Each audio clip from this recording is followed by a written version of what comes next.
all for joining us. Yes, hi, I'm Alice. Thanks for joining us today.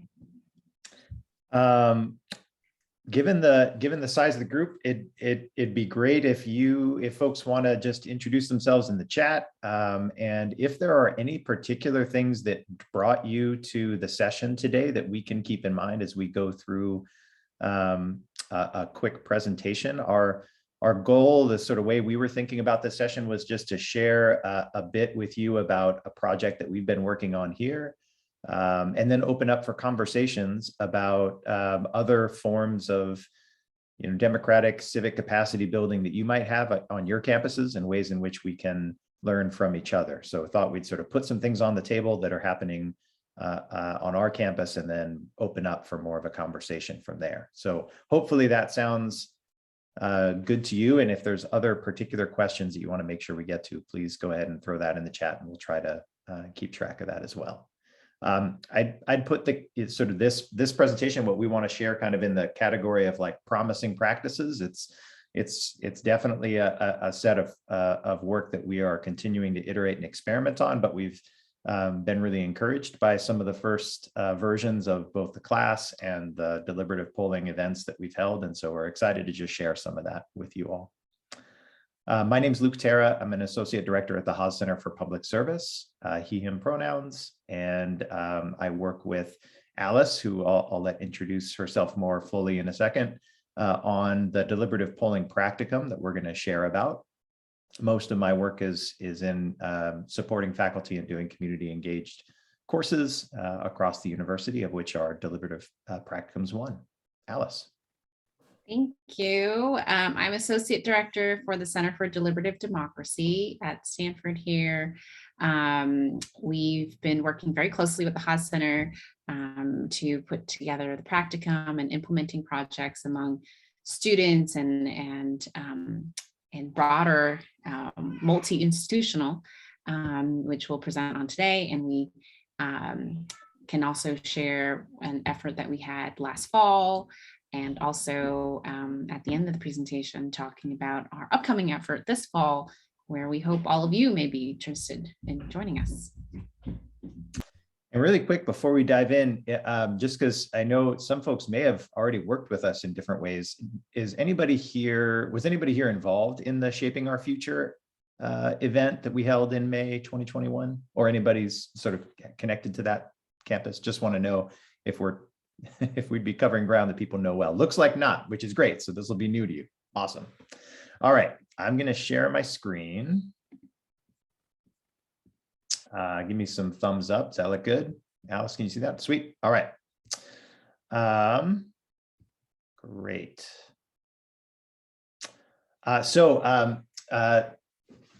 Just to start us here, and Alice, if you don't mind just keeping an eye on the chat while I'm advancing slides, it's a little bit harder for me to see. Yeah, sounds good. All right, so we wanted to share with you really in depth about this event that we held in May called Shaping Our Future. And this was an online deliberative polling event that involved a little bit more than 600 young people from around the country. More on that in a minute.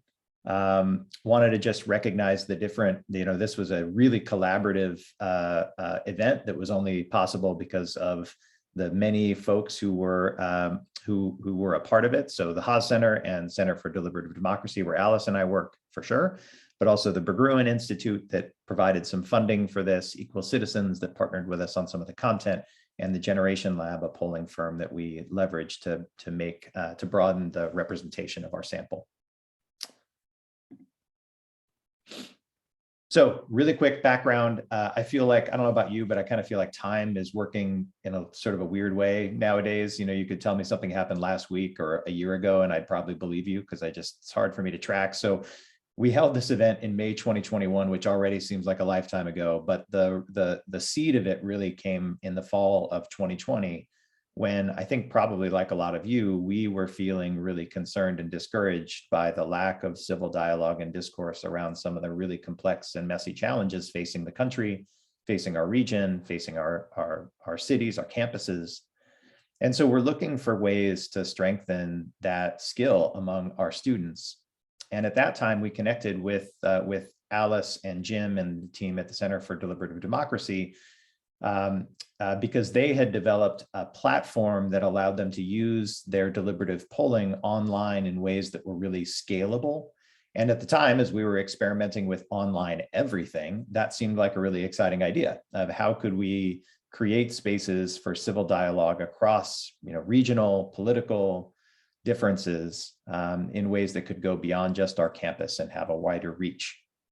And so that's kind of where this idea first took root. We were interested in thinking about how we could do that in a institutional way. And so we put out a call and received, I think, a little over 60 responses from institutions all across the country. From those, we developed or we identified about 30 that we were going to partner with. And then that's the group that we moved forward with.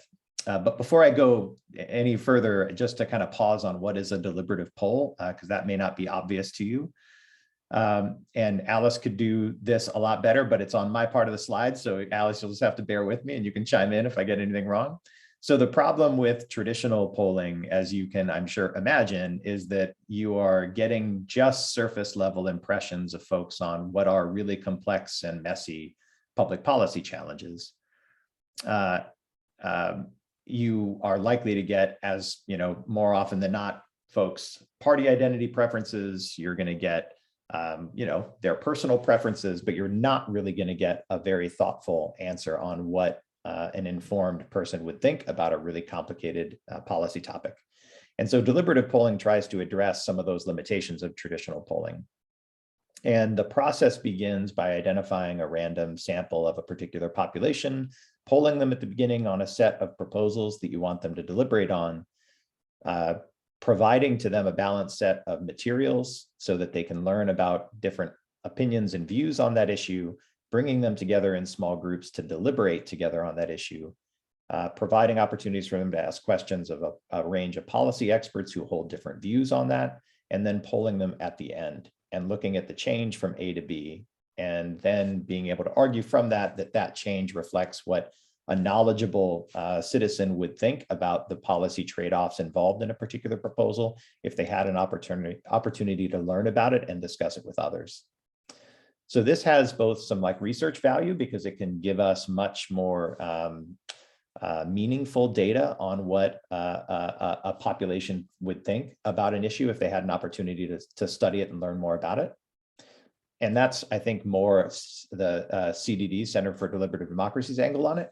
For us at the Haas Center, and perhaps for some of you, the attraction there for us was actually in the doing of it. So it's not, the results are kind of nice to know, but the doing of it provides an opportunity for students to practice really, really necessary civic skills that they don't have an opportunity to do in other spaces.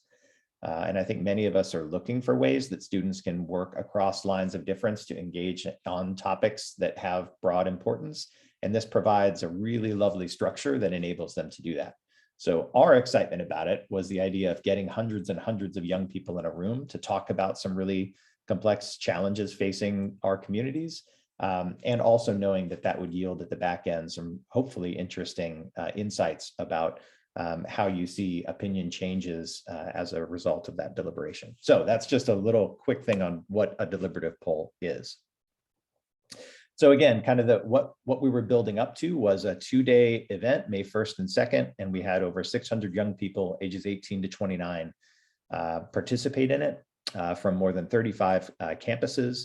And that entire event was planned, facilitated, and the results analyzed by a group of students in this practicum course that Alice and I co-taught.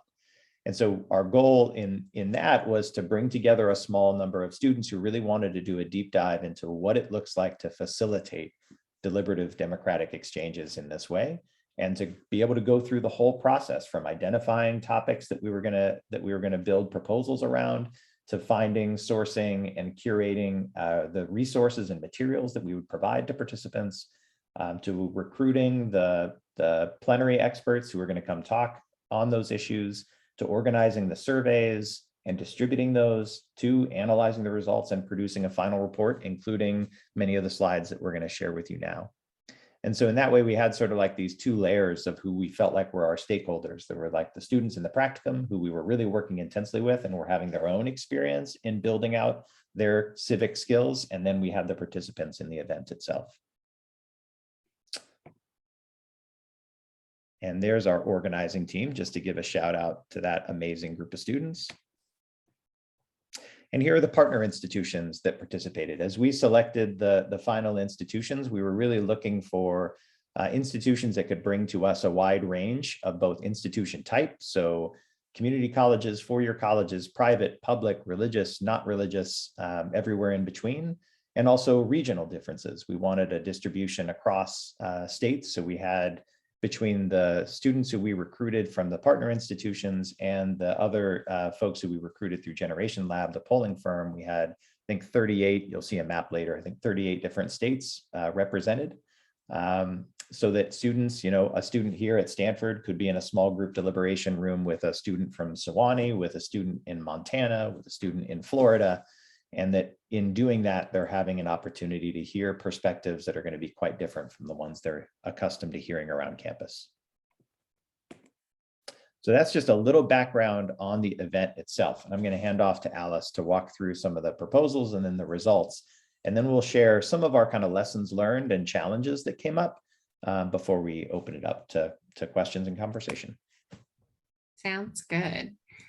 So we had two different topics for the discussion.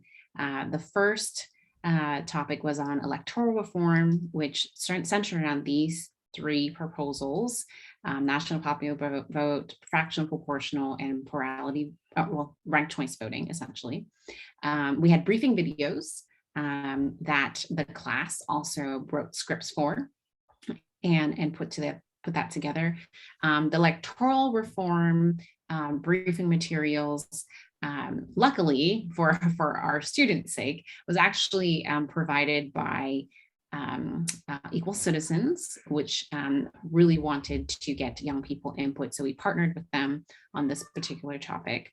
And so they provided a lot of insight and input, and advisory committee members to help vet the materials as well. And then on the second day, on the next slide, this was with topics that the Berggruen Institute was particularly interested on, and that revolved around climate change and economic inequality. As you can sense, climate change and economic inequality are not two topics you would normally lump together, but we had to improvise to make sure we covered, topics that the students wanted. So the climate change focused around the Civilian Climate Corps, which at the time was being put forth by the Biden administration, and the Berggruen Institute was particularly interested in how young people thought about the Climate Corps and whether it was something that they would pursue. And then we had a few proposals about economic inequality, regional minimum wage, the UBI, and wealth tax that were discussed. And again, materials were put together by the students in collaboration with our partners as well. We had briefing videos for this particular topic too. So this was day 2. And here are a couple of screenshots from the platform that we use. So as Luke mentioned, our center has a deliberation platform that is AI assisted, which means that we actually on the platform don't use human facilitators.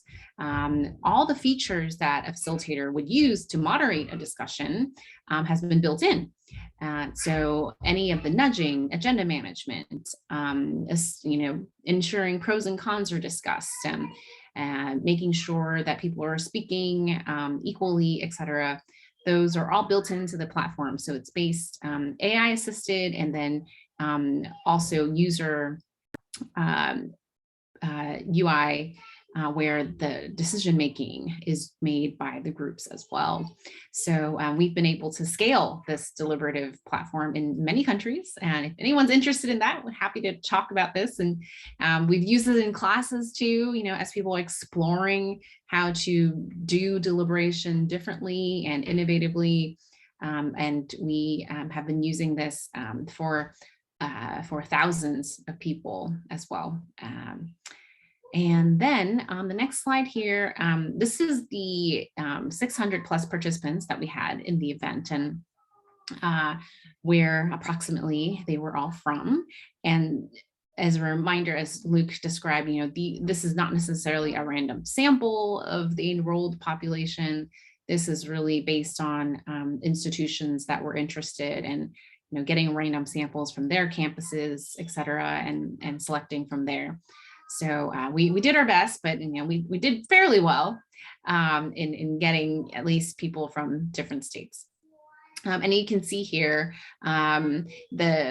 the chart on the left is about whether participants felt they were themselves more liberal or conservative, and you can see the higher end of the scale with more people feeling they are considering themselves more liberal, and then the party identification also matching that as well.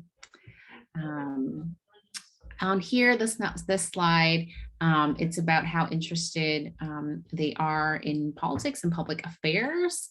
Generally, people that participated were fairly interested and fairly engaged in paying attention to the news. And that, I suppose, is expected for people that are participating in this, especially because, this was, on enrolled students on campuses. And on the next slide here, just more breakdown of the types of folks that were participating. Over 90% of people were registered to vote among this population, and I think we had the age range of 18 to 29. So, even, for some mature students were also included in the sample as well. And further breakdown of the population that we had, gender fairly equal, different mix of racial breakdown, and we're also cognizant of the urban rural breakdown as well, but we didn't do as well, obviously, on getting more participants from rural areas in the discussion. And now just a quick snapshot of the results from the event. I chose just a couple slides here. Obviously, we have the full report on our website that the students put together. Here, this one is about plurality voting, and I just wanted to show, this discussion does have substantive opinion change. So this was done on a 0 to 10 scale, where 0 was supporting well, actually one end is supporting, and then the other end is opposition. And you can see very big changes, over a point, maybe close to 1.5 change, just after a weekend, about 6 hours total of deliberation of this treatment. They were in their small groups for about an hour and 15 minutes. They had a plenary session for about an hour and 15 minutes. So it was 3 hours on a Saturday and then 3 hours on a Sunday. And so participating in something like this in total, they were actually changing their opinions quite substantially. Often we wonder, whether people will change their opinions when the interventions are pretty small. But we saw that over a weekend deliberation, in total about 6 hours, we did see a good amount of change in opinions. On the next slide, the students actually were able to pull out quotes as well. So on our deliberation platform, we get real-time transcription. And that means, like, as you are observing the platform and watching the discussions happen, the transcription happens just as they're talking, and you just refresh the page and you see the transcript. And so for many people, they were, for the first time, the class, essentially, while they were analyzing the survey results, they were able to go into the platform, review the arguments that participants were making, statements people were making in the discussion, and kind of match them up with survey results and looking at what people are saying to see if it made sense with the quantitative results. And here are some of the things that the students pulled out. They had a lot of fun, figuring out, how to go about doing their qualitative analysis, and that is really a part of the practicum as well, the teachings of what it means to do qualitative analysis, because once you have transcripts, there's so many research questions people can have, and part of them, figuring it out, narrowing down what exactly they wanted to do with the limited time that they had was a challenge in and of itself for the class.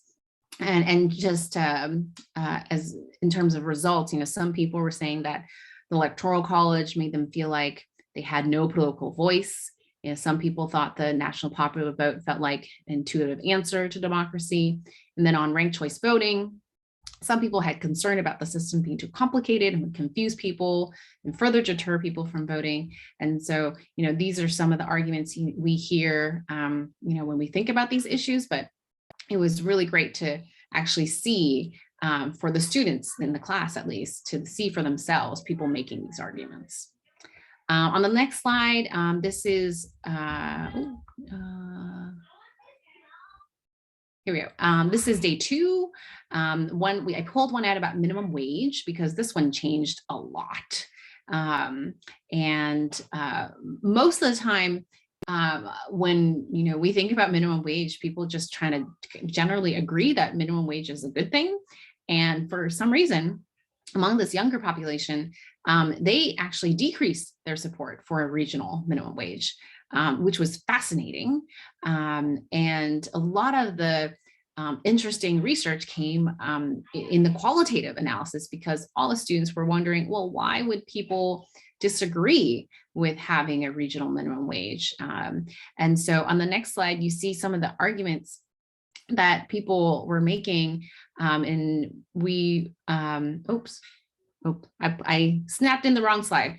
This is still building climate core, but I can let you know, I can tell you, I thought it was fascinating. When we were researching this together, basically people were realizing that, it could hurt a lot of small businesses when there is a blanket minimum wage, or deciding that, even within a certain state or a county, minimum wage in one area is not, $15 is not $15, across the same state or across the same county. And people in the discussion, in the deliberation, started realizing that, this is not so easy a policy to just agree to. And there was some really, really deep thought in the discussions by the folks here, and in really studying this, and especially for this particular age group, where a good chunk of them are probably working minimum wage jobs. And so they had a lot of personal insight into what they thought would be the right thing to do for a policy like minimum wage. And then in the next slide here, we studied for our own benefit what the drop-off rates were like for an event like this, because we do plan on doing this again. And so we really wanted to understand what retention was like. So we can say that we had very high drop-off among this population, and much more than we expected. And Luke mentioned in the beginning that we actually partnered with Generation Lab because we wanted to bring in folks that had never or not enrolled in post-secondary schools to really get their voices heard within this 18 to 29 population as well. And unfortunately, they had the highest dropout rate for the event after commitment. And we really tried to do our best to figure out how to retain people after they committed to saying yes. But we are still learning. Essentially, at every step of the way, it's about a 50% drop off for students. And we ended up with 600 people. But we keep learning. Here's the representatives of the different breakdown of the population, of those that participated as well. It just leans more liberal, and basically, about 2/3 of the sample were of people that are currently enrolled or in university. Event evaluations. For all of our events, we always ask participants how they thought the discussions went. All of the participants enjoyed the event very, very much. They had different opinions about participation, whether all the arguments were made. And then on the next slide, there is a statement about, I learned a lot about people very different from me, about what they and their lives are like. And over 70% of people agreed with that statement, which is really important, at least for us, as we were undergoing this experiment. One of the things was diversity in the participants and ensuring that people are actually learning from each other and what other people's experiences are like. And that was one of the keys of really helping people understand what deliberation is, and part of building those civic skills. So we were really happy to see that over 70% of people agreed with that statement. Now we are hitting our 30-minute mark here. So we actually put together a podcast based on this event. We invited back a handful of participants to come back and talk about their experiences, what it was like deliberating with strangers, what it was like participating and talking about these important issues. That podcast is available on our website. And it was really fascinating. A couple of participants talked about how they saw their groups becoming more empathetic to other people in the group as they were learning about others' experiences. And it just goes to show that even these types of deliberations online are building and that humanness that we're all lacking now. And not that this replaces face-to-face deliberation in any way, but we're coming close to it as people are becoming more comfortable meeting people online and building those relationships online. And if you want to see the final report that the students put together, the briefing materials, briefing videos, and we got a little bit of press from the event as well, you're welcome to check it out on our website too. And yes, next steps. And also Luke mentioned, we just talked about lessons learned. I think from the practicum point of view, Luke and I can't remember, but this was our 4th or 5th practicum that we had done together. And it is always a learning experience because the students are different, the topics are always different, and our timeline is always tight. And so we're on a quarter system, which means generally we have about 10 weeks, maybe less, to run these practicums. So the students go from picking their topics during the first couple of weeks, developing their briefing materials and surveys in the following weeks, and then immediately into recruitment and the logistics of the event, et cetera. And so it's a madhouse for about 10 weeks or so. And I have to say that what we've learned is, having students that are really interested in learning about the process and having hands-on experience is so important. We've been very lucky in the past sessions that we've run where students are really genuinely interested in building these skills and perhaps using them afterwards as well. So that is one thing important in advertising the practicum and recruiting students. And just a note, and Luke can jump in as well about the next steps in the fall. So this past fall, we did for the first time had a practicum where we had 4 different institutions and their students enrolled, where we put together a national deliberative poll that was sponsored by the American Academy of Arts and Sciences, And these 4 campuses were putting the event together. And it was chaotic, but at the same time, it was amazing to have students from 4 campuses working on the same project. And students got to work really closely on the topics, voting on things together, learning from each other, breaking out in small groups to really not only learn from each other's experiences, but working on these small, each component of the practicum together, which was something that we'd never done before. We didn't know if it was possible, but it turned out great. Our event from November that that fall practicum did had close to 200 people, but we had a control group and other experimental groups that totaled to about 1,000 people. And we were grateful that the Haas Center and American Academy were all a part of it to help with the process. And we're hoping to do the same thing this coming fall. And it would be really amazing to have more institutions part of it. I'm going to throw it over to Luke to add some more points on that note.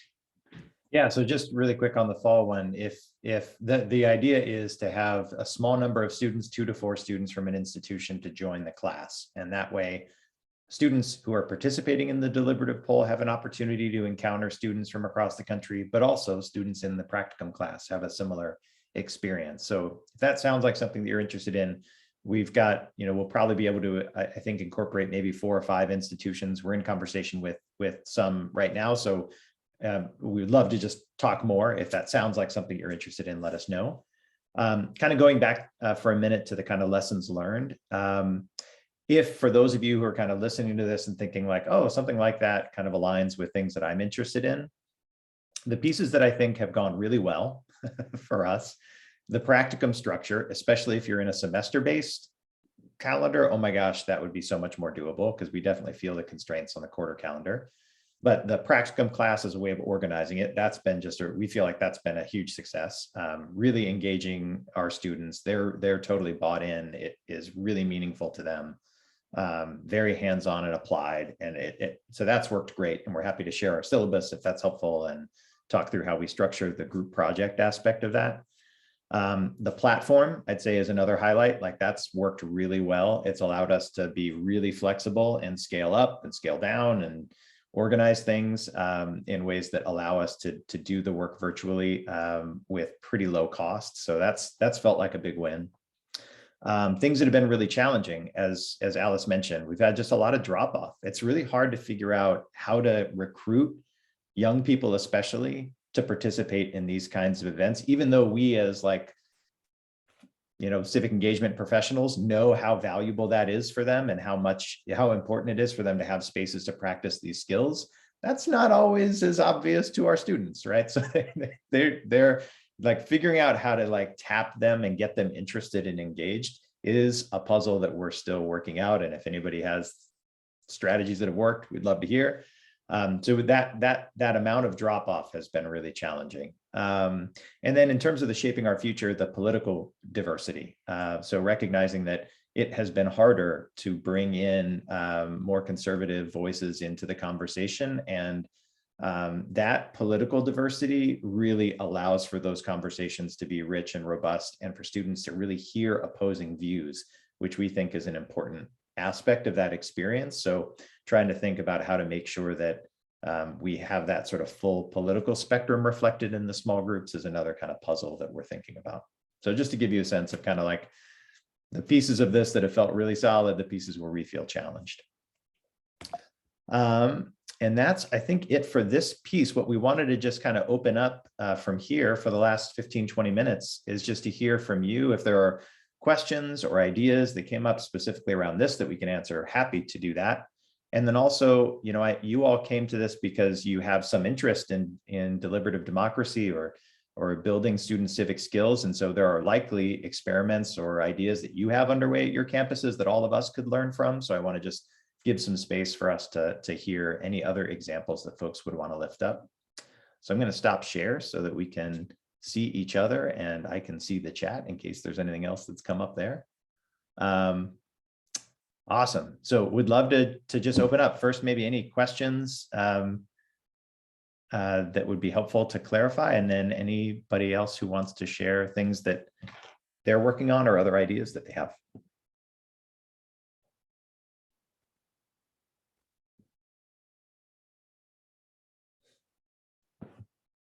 Ooh, Anne, I love your background. That's our campus. Oh my gosh, come on.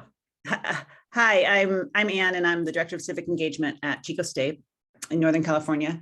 And I'm really interested because our university, sorry, Alyssa, I might have jumped in front of you with your hand up. Okay. I'm really interested in the rural aspect. I know you talked about selection, and because our region is so rural and really more politically diverse and more racially diverse than I think people think at first blush. Obviously, it's not the Bay Area and it's not Southern California, but I'm interested in if the aspect of rurality came up in ways that were interesting to you.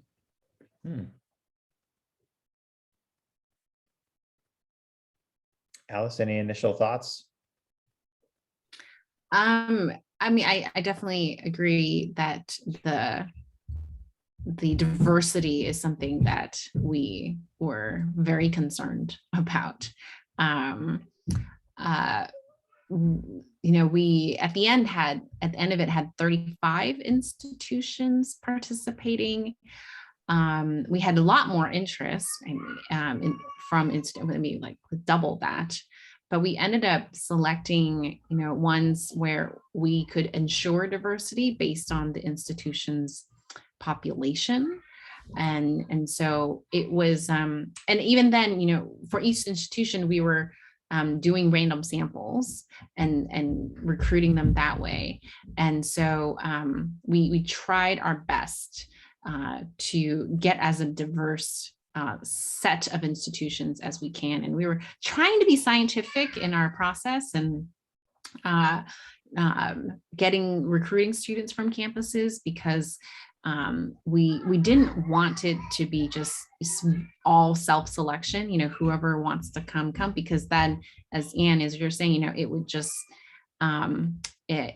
it would just you know, give us only one type of student that would attend these types of events. And so, and oh, I don't know if we mentioned, Luke, we did pay folks actually too. We paid participants to attend the event, and I think $75 was the going rate to attend the 6-hour event. And even with that, we had a lot of drop off. And on top of that, and this is kind of related to your point, on top of that, we also offered to cover childcare, and we also offered to cover internet access. So we would purchase a mobile hotspot for somebody if they were in a rural area and didn't have access to broadband that could help them stay connected. So we were trying to think about like what might be the barriers that would prevent somebody from being able to participate and try to address those. And I mean, I guess the one piece, and I hadn't really thought about this until I was looking at the slide as you were presenting, Alice, but if our number of rural was 19%, that's actually higher than the national average of people living in rural areas. So that's not bad representation, actually. Like now, the way that our slide is like whatever it was, 14, 18, I don't know I forget now what the percentage was, but some percentage rural, everybody else urban. And that's, you know, it would look different if you were looking nationally, but that's a pretty good rural number. But, you know, the challenge of the sampling made it really hard, because we could sort of target institutions that had higher proportions of rural students, but then when they random sample, who ends up showing up often looks different than who you want to show up. And so it just is complicated. You know, if we didn't have, and Alice and I talk about this a lot, if we didn't have a research component to this and we could just be purposeful in like, let's recruit these students who we want to get in a room together, that would be a really different process, but it wouldn't yield, you know, results that we could really speak to. So anyway, well, great. if I just say it's the problem of rural research too, because oftentimes recruiting those people requires the human personal connection, to connect with those people, and that complicates the ability to actually understand those places. Just That's my 2 cents. Yeah, thanks for that. No, Alyssa. You're exactly right. Yeah, sorry, Alyssa, go ahead. No, thank you so much. This was really interesting to hear about. I am at St. Olaf College in Northfield, Minnesota, which is about 45 minutes south of the Minneapolis-St. Paul metro area. And I've been really trying to think about ways in which we can support more deliberative dialogues. And so what I like about this project that you've shared is the way in which it shows change, right? Before and after. And I think I have one faculty member in particular who would really latch onto that. So I'll definitely be reaching out. And so I guess I'm curious, like 6 hours is a hefty time commitment, right? And so, have you thought about, making it a less time intensive commitment? I think what the NIFI dialogues typically are like 90 minutes in and of themselves, right? And so are there ways of doing smaller ones that might still help your research, or is that an option for those of us who might not be able to recruit people for 6 hours? No, the way, I think the leading idea that we've had on that, because that absolutely has come up, people gave us that feedback that, I didn't come because I couldn't make one day and you said it was a 2-day thing. And so I didn't come. So like one concrete thing that we thought about coming out of that is just splitting the days up so that you could sign up for 1 day, 2 days, either day, you choose. So like having themes per day. So like day 1's on economic inequality, day 2's on climate change. Come to both if you can, come to one if you can't.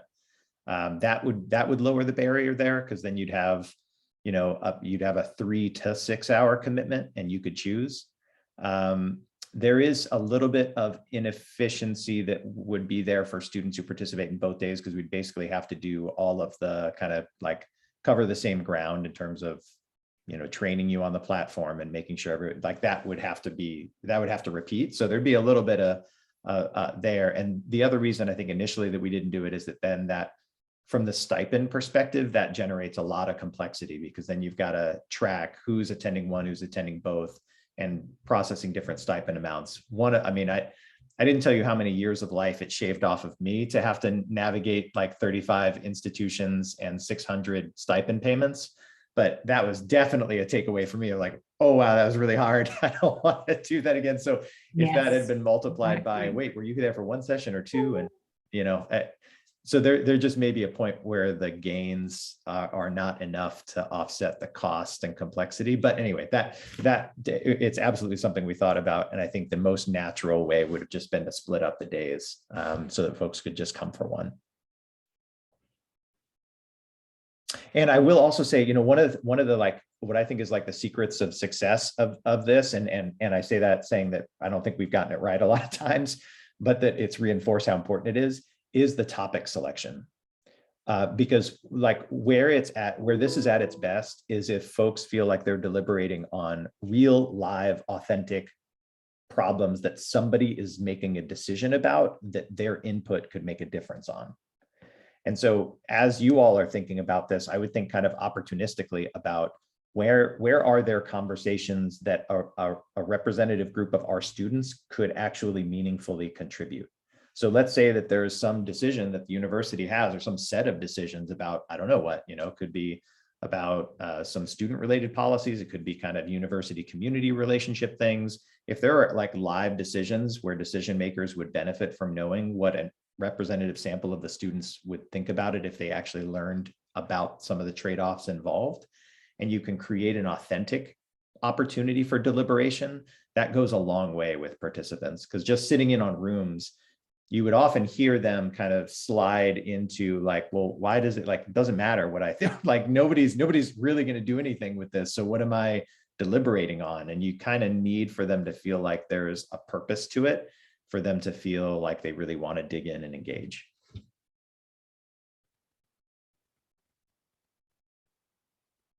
What other questions or ideas or other things that you're thinking about on your campuses come up for folks? I have a question. I did join a few minutes late, so I hope that I don't think this was covered in depth, but I'm super curious about how you sort of considered or got to a decision around, and what you offered up in terms of getting students kind of at a baseline of, some students might be coming in with lots of experience with this topic and some don't have any. Like, how did you do that? How did you balance it? How did you offer up some like norming knowledge or not? Or I just would like to hear more about that. That's a really critical step in this. And the most important way is that the students in the practicum class curated a really robust set of briefing materials that were specific to each proposal under discussion. And in this experience, in addition to those briefing materials, they created short videos that had basically the same content, but that students could just watch from their phone to get briefed as background material. So we wanted for them to be able to come in with that baseline. Now, did all 21-year-olds read that? I don't know. I'm going to just go out on a limb and say no. So that was the strategy. Now, whether that actually provided the kind of baseline that we wanted, I'm sure was uneven. I think when like Alice has done incredible deliberative polls in person, like the America in One Room project, which if you haven't heard of, you should look up. There's a great New York Times spread about it, where they brought people to, in that case, Texas, to deliberate in person. And in those moments, I think there's a little bit more kind of natural accountability where like, if you're showing up into a room, you like are going to do the reading because like, you don't want to be just completely out to lunch on what the topic is. But, I think there are some students who were like, oh yeah, I could just show up and talk about income inequality without having read the briefing material. So that is a challenge of how do you, it's one thing to curate it and provide it. And our students did just tremendous work in doing that. But then how do you actually make sure that folks have laid eyes on it before they show up to the space is another challenge. And just to mention on the platform, before they started a topic, they also saw the briefing video. So the video that was made, it was very short. It's like a 3-minute video on a topic that summarized the key issues and the key pros and cons. And so everyone saw that video. So at the minimum, everyone had about like 5 minutes worth of a short course on what the issue is.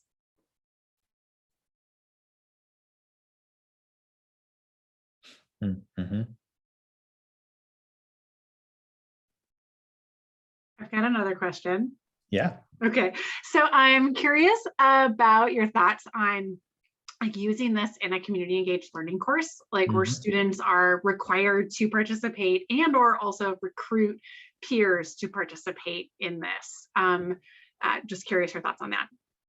Once again, pros and cons, I'm sure.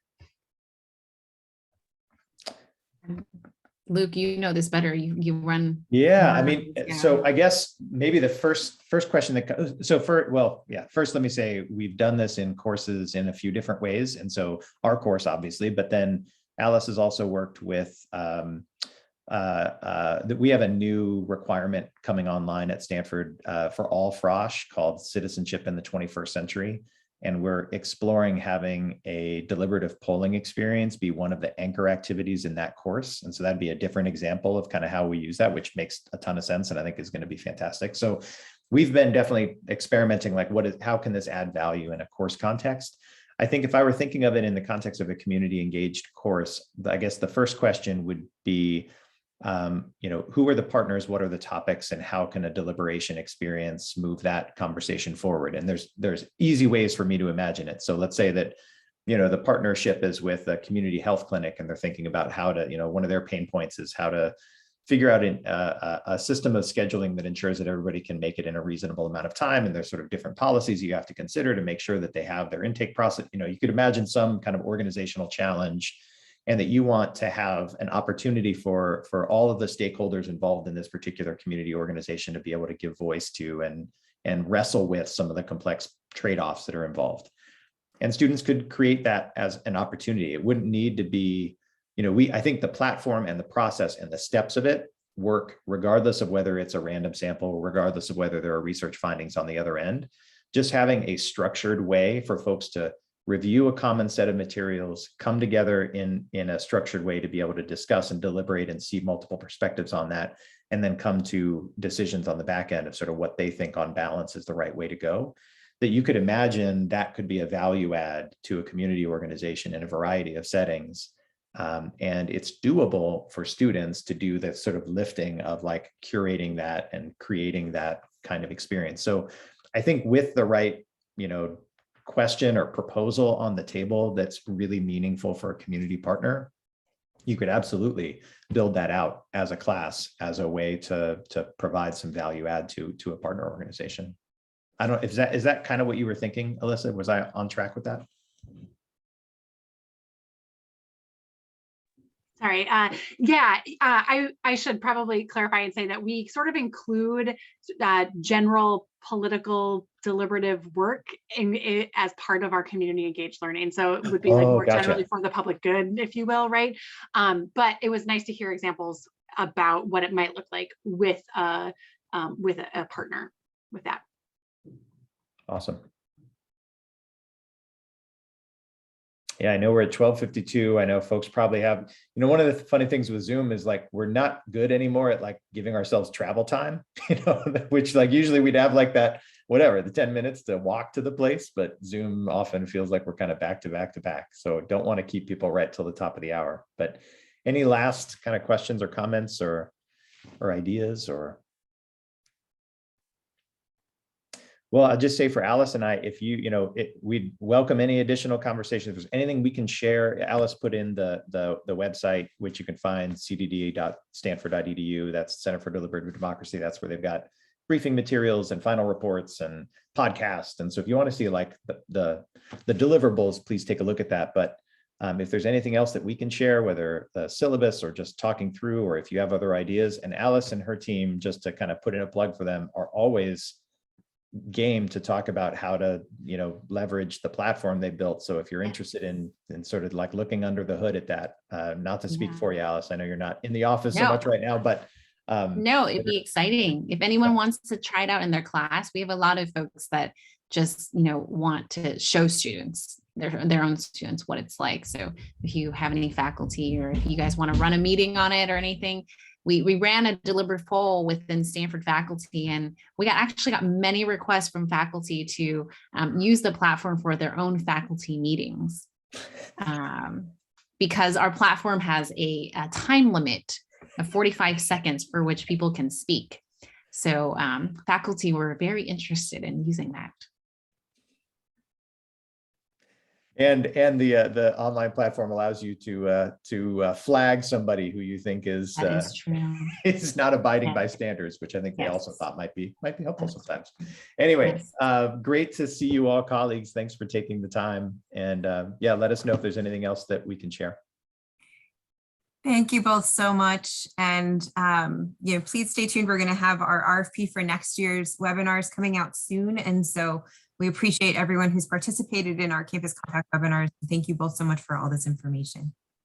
Of course. Thank you.